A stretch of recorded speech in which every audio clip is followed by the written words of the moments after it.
Olá pessoal, graça e paz do Senhor Jesus seja com todos nós. Uma ótima sexta-feira para todos. Hoje é dia 26 de janeiro de 2024. Seja muito bem-vindo ao nosso Imersão Bíblica, devocional diário de estudo das Sagradas Escrituras. E nesta sexta-feira a gente vai de Êxodo capítulo 30 com o tema Propriedade Exclusiva de Deus. E por que a gente vai abordar esse tema? Porque nós vamos falar de três assuntos. Nós vamos falar sobre o incenso e o altar do incenso, o óleo consagrado e também da oferta de propiciação. São três assuntos que a gente vai tratar hoje. Por hora, deixa eu ler aqui o texto que é bem interessante, é o versículo 37 e o 38 do capítulo 30. Então, Êxodo 30, 37 a 38. Diz assim: não façam nenhum outro incenso com a mesma composição para uso pessoal. Considerem-no santo para o Senhor.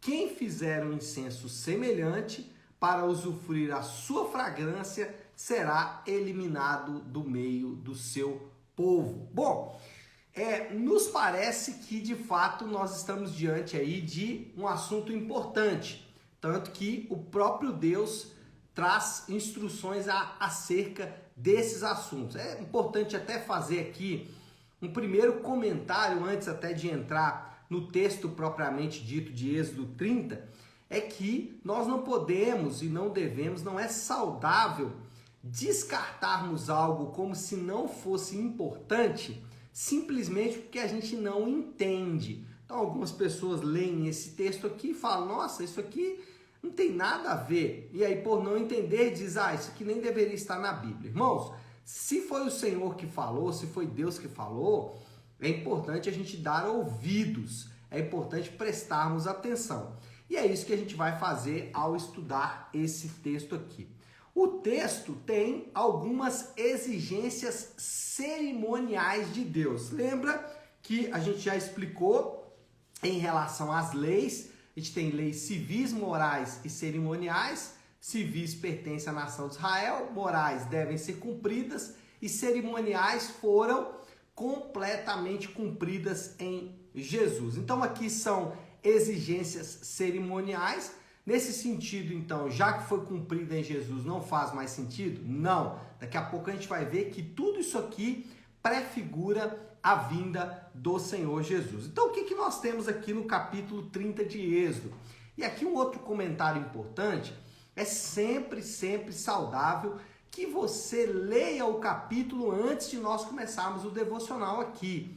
Não dependa apenas do nosso estudo aqui. O nosso estudo ele é importante, mas ele funciona como um auxílio para o seu próprio estudo bíblico. Então, faça a leitura do capítulo antes, para quando chegarmos aqui, você já ter uma boa ideia do que vamos tratar. Então, temos aqui 4 assuntos dentro do capítulo 30. Primeiro, do versículo 1 até o versículo 10, ele vai falar do altar do incenso. Esse altar, ele fica dentro do lugar santo, não do Santíssimo, né? Lembra que a gente tem 3 repartições no tabernáculo: o Santíssimo, o Santo e o pátio, né? O altar, o lugar externo, a parte externa.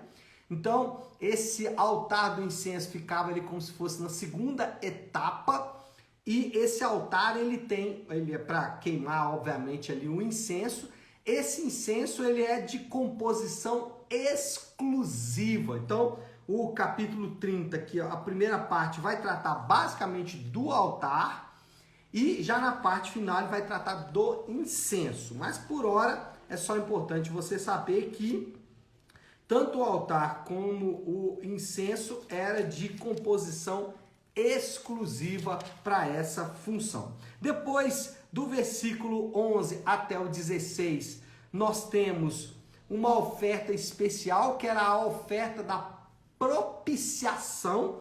Que oferta é essa? É a oferta que mostra que os israelitas, eles pertencem a Deus. É uma oferta simbólica de pertencimento a Deus. Essa oferta, ela foi usada em diversos momentos para manutenção do templo, lá no período da monarquia. Nós vamos chegar lá aí no nosso imersão bíblica, vai demorar um pouquinho ainda, mas vamos chegar na parte da monarquia, e a manutenção do templo era feita através dessa oferta de propiciação. Esse é o segundo assunto, então, do versículo 11 até o 16. Depois, nós temos o terceiro assunto, que é a bacia de bronze para a lavagem cerimonial dos sacerdotes. Versículo 17 até o 21.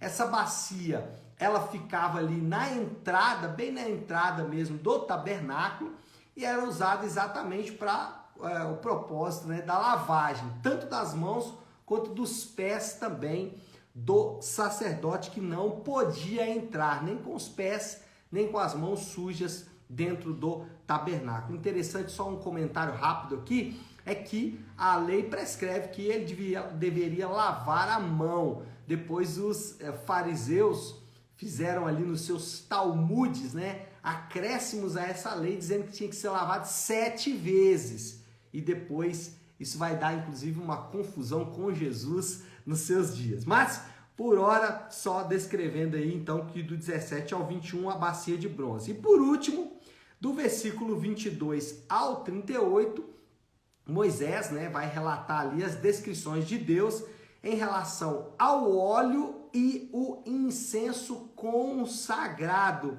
Esses dois elementos, tanto o óleo quanto o incenso, eram exclusivos para uso dos sacerdotes no culto a Yahvé.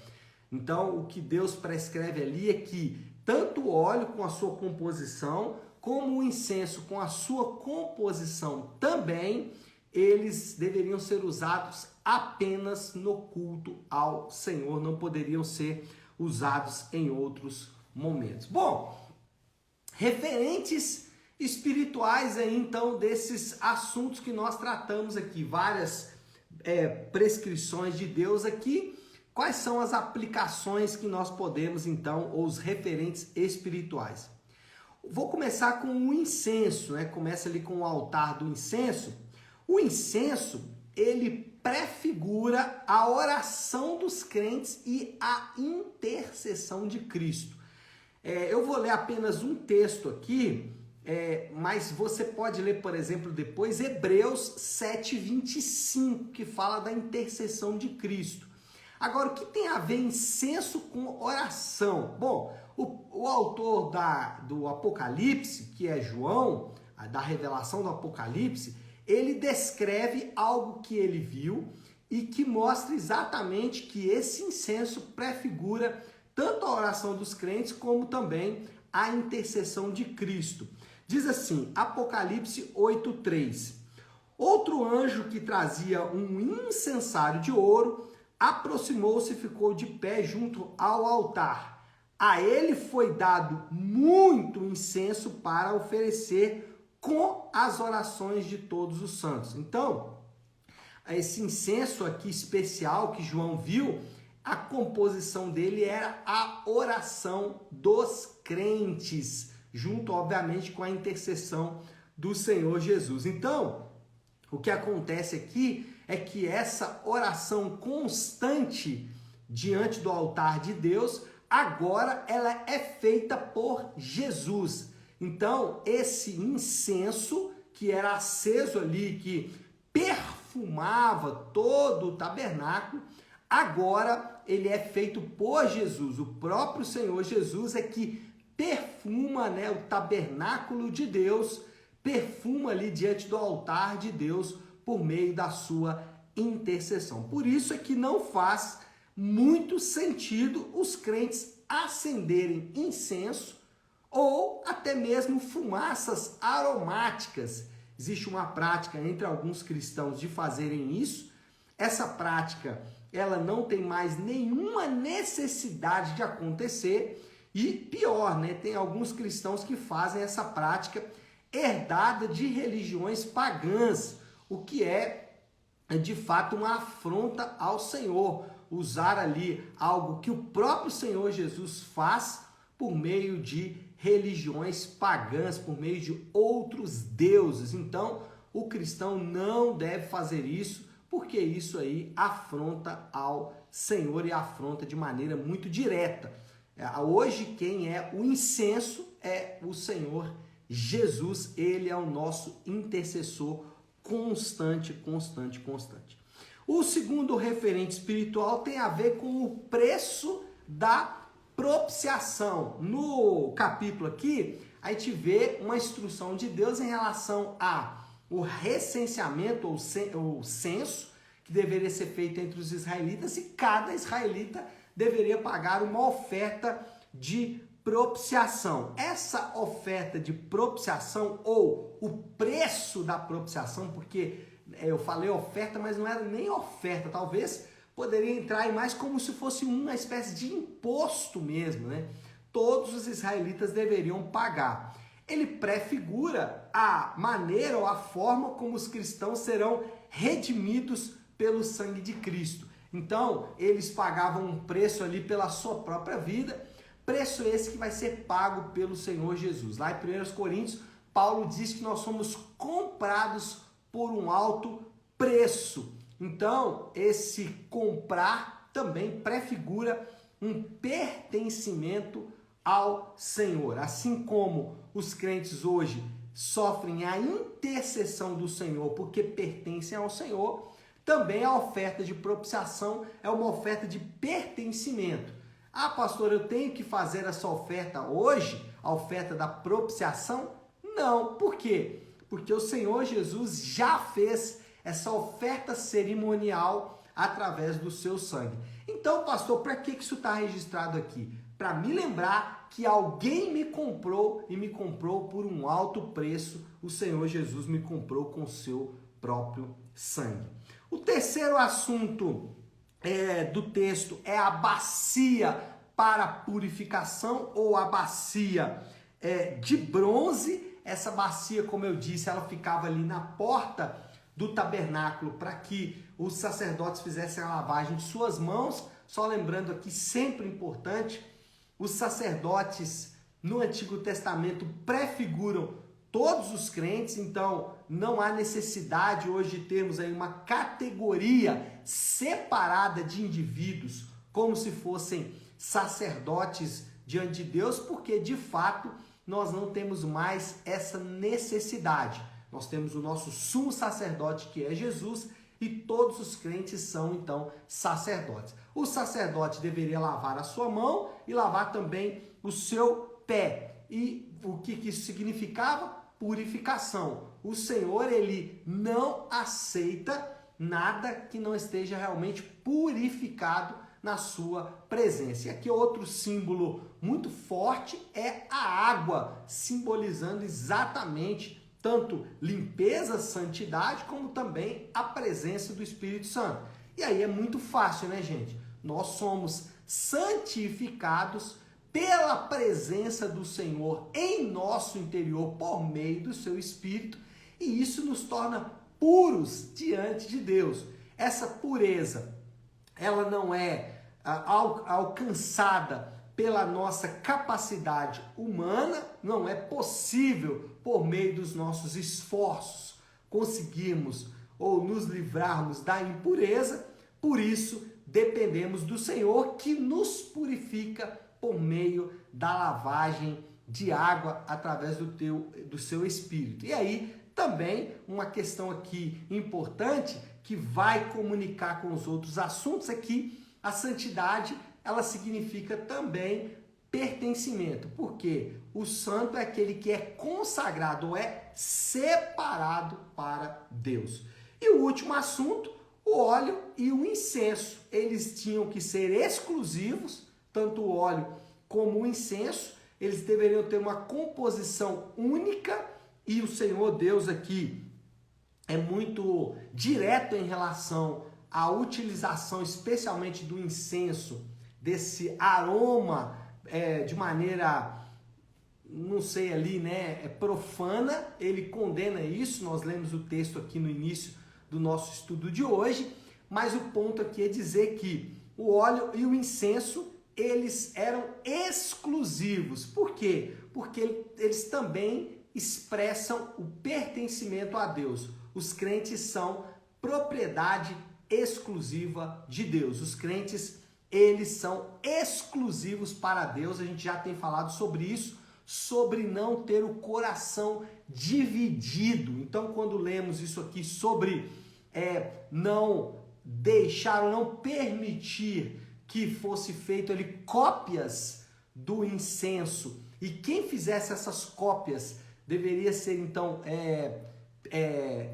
excluído da comunidade, deveria ser punido. Então a gente faz aqui o referente dizendo o seguinte, que o nosso coração ele é exclusivo de Deus, não pode ser dividido, não pode ser copiado, não podemos adorar outros deuses. Isso aqui nos lembra disso, tanto o óleo como o incenso nos lembram disso. E aí você pode já se perguntar, eu falei do incenso, em relação ao óleo, vou fazer um comentário rápido, porque a gente vai passar pela questão do óleo em um outro momento, mas como estamos aqui tratando desse assunto, vale a pena comentar apenas que o óleo faz parte, ou ungir com óleo, faz parte das cerimônias do Antigo Testamento que foram descontinuadas na Nova Aliança. A gente tem que lembrar que existem aspectos de continuidade e descontinuidade entre os dois testamentos, e a questão do óleo, ele é uma das questões que foram descontinuadas. Eu sei que esse é um assunto polêmico e que não dá para se tratar aqui com tanta rapidez, mas é importante você talvez estudar sobre o assunto aí, sobre a questão do óleo, e você vai perceber que na Nova Aliança nós não temos essa prática. Os apóstolos não praticaram isso. Alguém pode dizer, mas lá em Tiago fala sobre a unção com óleo dos enfermos. É verdade, mas se você ler com calma o texto, você vai perceber que essa unção com óleo dos enfermos lá em Tiago tem a ver com uma questão medicinal e não uma questão espiritual. Tanto o óleo como o incenso são utensílios ou substâncias, assim, né, por assim dizer, que foram descontinuadas na Nova Aliança. Bom, qual é a moral da história então, pastor, aqui desse texto? Os crentes foram comprados pelo sangue de Cristo e pertencem exclusivamente ao Senhor. Todos esses assuntos aqui têm um ponto em comum. E qual é o ponto em comum desses assuntos que tratamos? Exclusividade. E aí, o que aprendemos aqui é que somos propriedade exclusiva de Deus. Essa é uma expressão até muito comum, tanto no Antigo Testamento como no Novo. No Novo, Pedro fala sobre isso em sua carta. Ele fala que os crentes são propriedade exclusiva de Deus. E aí a aplicação final, né, gente, não poderia ser diferente. Já que somos propriedade exclusiva de Deus, já que hoje se fala muito no mundo sobre pertencimento, nada melhor do que lembrar que pertencemos ao Senhor. Fomos comprados com alto preço, como dissemos aqui agora há pouco, e agora somos exclusivos de Deus. Não podemos dividir a nossa atenção, até porque existe alguém que está em intercessão constante por nós diante do altar de Deus, que é o nosso Senhor Jesus. Tá certo, pessoal? Acho que já podemos orar, né? Vamos fazer isso? Se você puder, então, pare um instante o que está fazendo e vamos juntos buscar a Deus em oração. Lembrando que, como eu gosto de fazer toda sexta-feira, eu encerro a nossa semana de devocionais com a oração que o Senhor nos ensinou, com a oração do Pai Nosso. Então vamos juntos orar. Pai nosso que estás nos céus, santificado seja o teu nome. Venha o teu reino, seja feita a tua vontade, assim na terra como no céu. Dá-nos hoje o nosso pão de cada dia. Perdoa as nossas dívidas, assim como perdoamos aos nossos devedores. E não nos deixes cair em tentação, mas livra-nos do mal, porque teu é o reino, o poder e a glória para sempre. Amém. Amém, pessoal? Bom, então é isso. Nós vamos ficando por aqui. Que Deus te abençoe. Uma ótima, uma excelente sexta-feira para todos. Um final de semana abençoado. Fiquem com Deus.